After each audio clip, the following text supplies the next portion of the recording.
Mancata stabilizzazione con conseguente perdita del posto di lavoro e programmazione della manifestazione che si terrà mercoledì prossimo 21 luglio. Di questo si è parlato questa mattina nell'aula consiliare del comune di Favara tra il personale precario in servizio presso il comune e i lavoratori dipendenti a tempo determinato e lavoratori ASU di tutta la provincia. Ad indire l'assemblea provinciale il Movimento Giovani Lavoratori, di cui sono segretari Matteo Vetore e Gerlando Varisano. È assurdo mandarci a casa dopo 15-20 anni di lavoro prestato nei vari enti locali, ci dicono i lavoratori. Vogliamo ringraziare i nostri politici onorevoli, regionale, nazionale ed europeo, che per anni, scrivono, ci hanno usato e considerato solo come bacino elettorale, dispensando promesse sulla regolarizzazione della nostra posizione lavorativa. Ci sentiamo abbandonati e presi in giro, ci dicono i lavoratori contrattisti e senza contratto ASU. I lavoratori si affidano alla politica responsabile al fine di restituire loro la dignità di lavoratori e di cittadini italiani. Intanto i lavoratori hanno raccolto le schede elettorali e per protesta le faranno recapitare al prefetto di Agrigento Umberto Postiglione. Tra le tante iniziative che si è deciso di intraprendere oggi in assemblea, alla maggioranza abbiamo deciso di restituire le schede elettorali e successivamente di rimandarle indietro al prefetto o al Presidente del Consiglio a Roma. Al momento come situazione abbiamo soltanto una semplice proroga. Invece di risolvere i problemi, questa proroga praticamente fa sì che noi al 31 dicembre 2010 di fatto saremo tutti a casa. È programmata per il 21 di luglio una manifestazione regionale che sarà a sostegno di un disegno di legge che è già in discussione in Commissione Lavoro per la definitiva stabilizzazione e quindi per il superamento del problema del precariato degli enti locali in Sicilia. Ancora una volta una riunione a cui ho preso parte per portare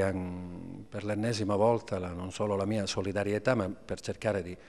capire e studiare insieme a loro quali possono essere i percorsi da seguire per arrivare ad una soluzione che si spera definitiva di questa annosa e difficile e complicata matassa. Intanto l'oggetto della riunione ha lo scopo di organizzare una manifestazione per giorno 21 a Palermo, a cui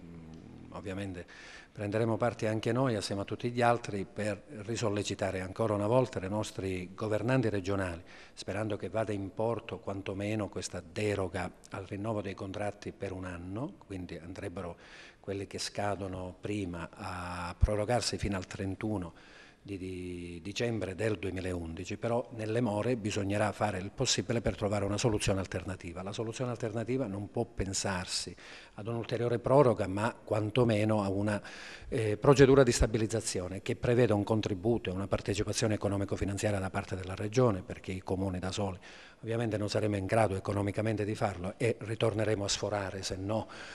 tutti i limiti e i patti di stabilità, e che gradualmente, non dall'oggi al domani come si stava facendo col decreto legge 31 maggio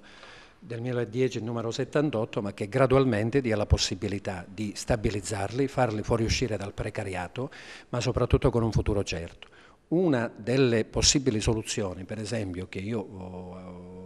vorrò avanzare è questa, che anticipo, e cioè cercare di far aprire una sorta di mobilità regionale fra tutti gli enti pubblici della Regione Sicilia in maniera tale, o comunali o comunque collegati ai comuni, alle province, agli enti regionali, in modo tale che si possa aprire un unico mercato della mobilità, perché se al Comune di Favara dovessero mandarsi in esubero 100-150 contrattisti, potrebbero questi stessi, questa forza lavoro essere necessaria magari in un comune limitrofo o della provincia o di un'altra provincia siciliana, di un ente comunale come di un altro ente collegato, per cui